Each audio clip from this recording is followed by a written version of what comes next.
Running a little bit late getting this out. Let me flip the camera on. Hi, okay, welcome back.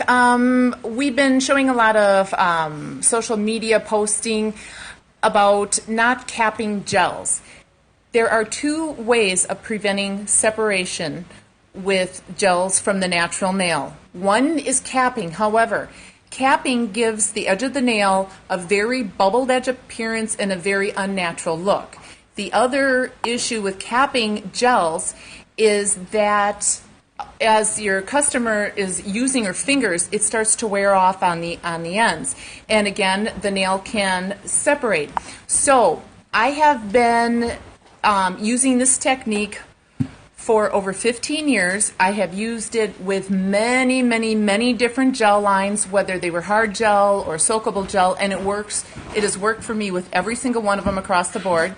I have a very good success rate with my clients not their nails not separating, because I'll give you the why this technique works so that I can, when we flip it around, I'll be able to show you a little bit better.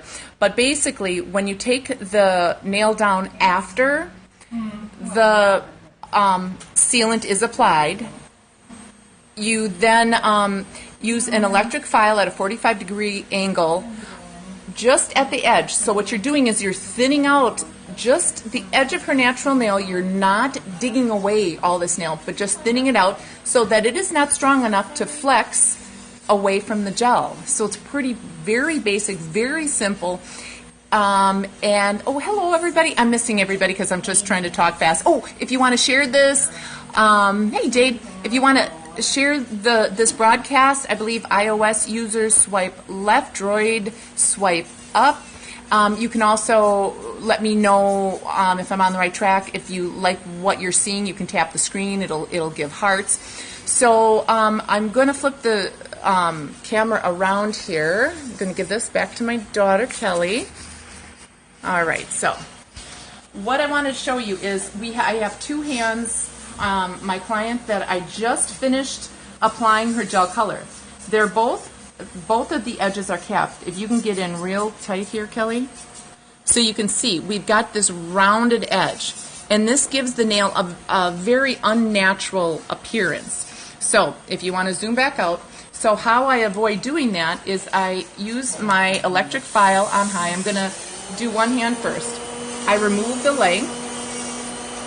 And this is after the nails have been filled and the sealant applied. Today I used our master gel followed by our white gel polish and our sparkle glitter, and then I sealed with our master gel clear.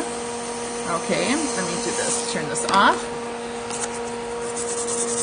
Then I'm going to use my file. I'm going to get a great shape in there, make sure it's nice and even. I want to round her just a little bit. I don't want to give her too hard of an appearance.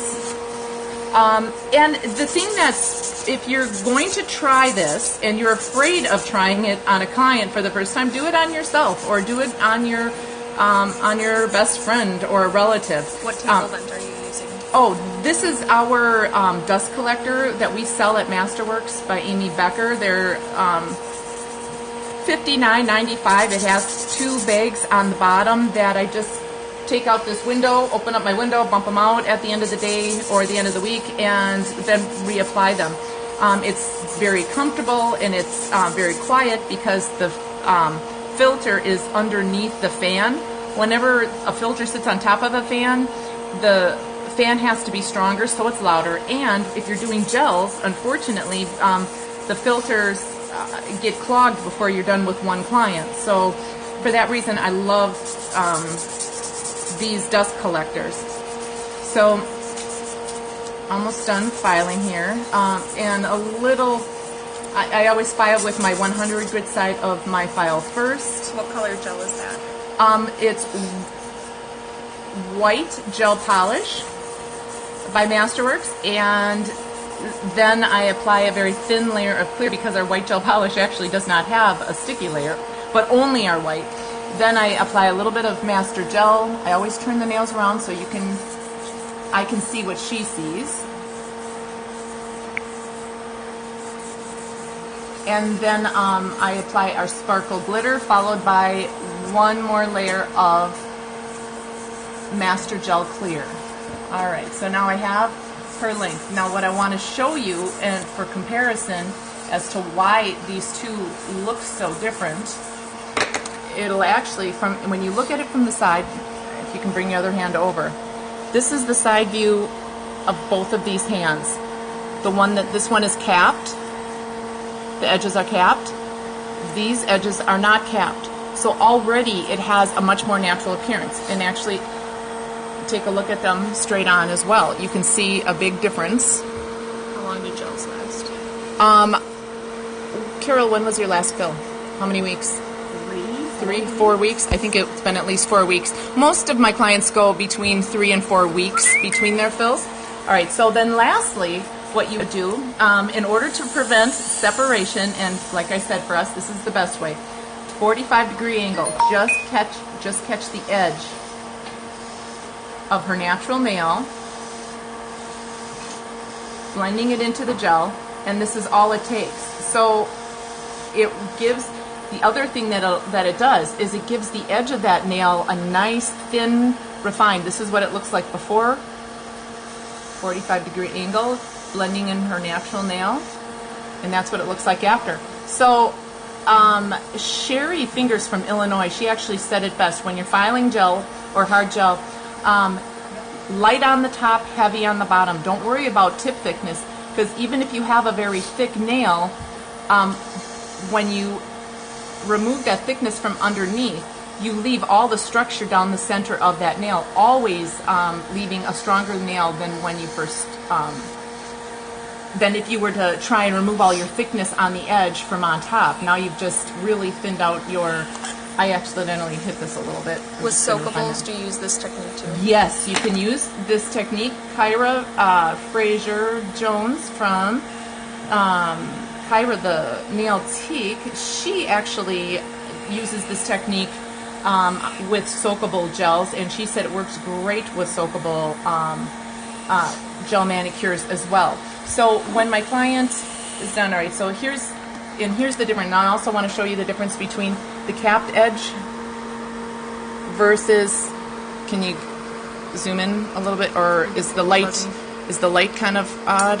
Let me see if that, I don't know if this helps or not. You'll see a nice thin edge when you refine your tip thickness from underneath.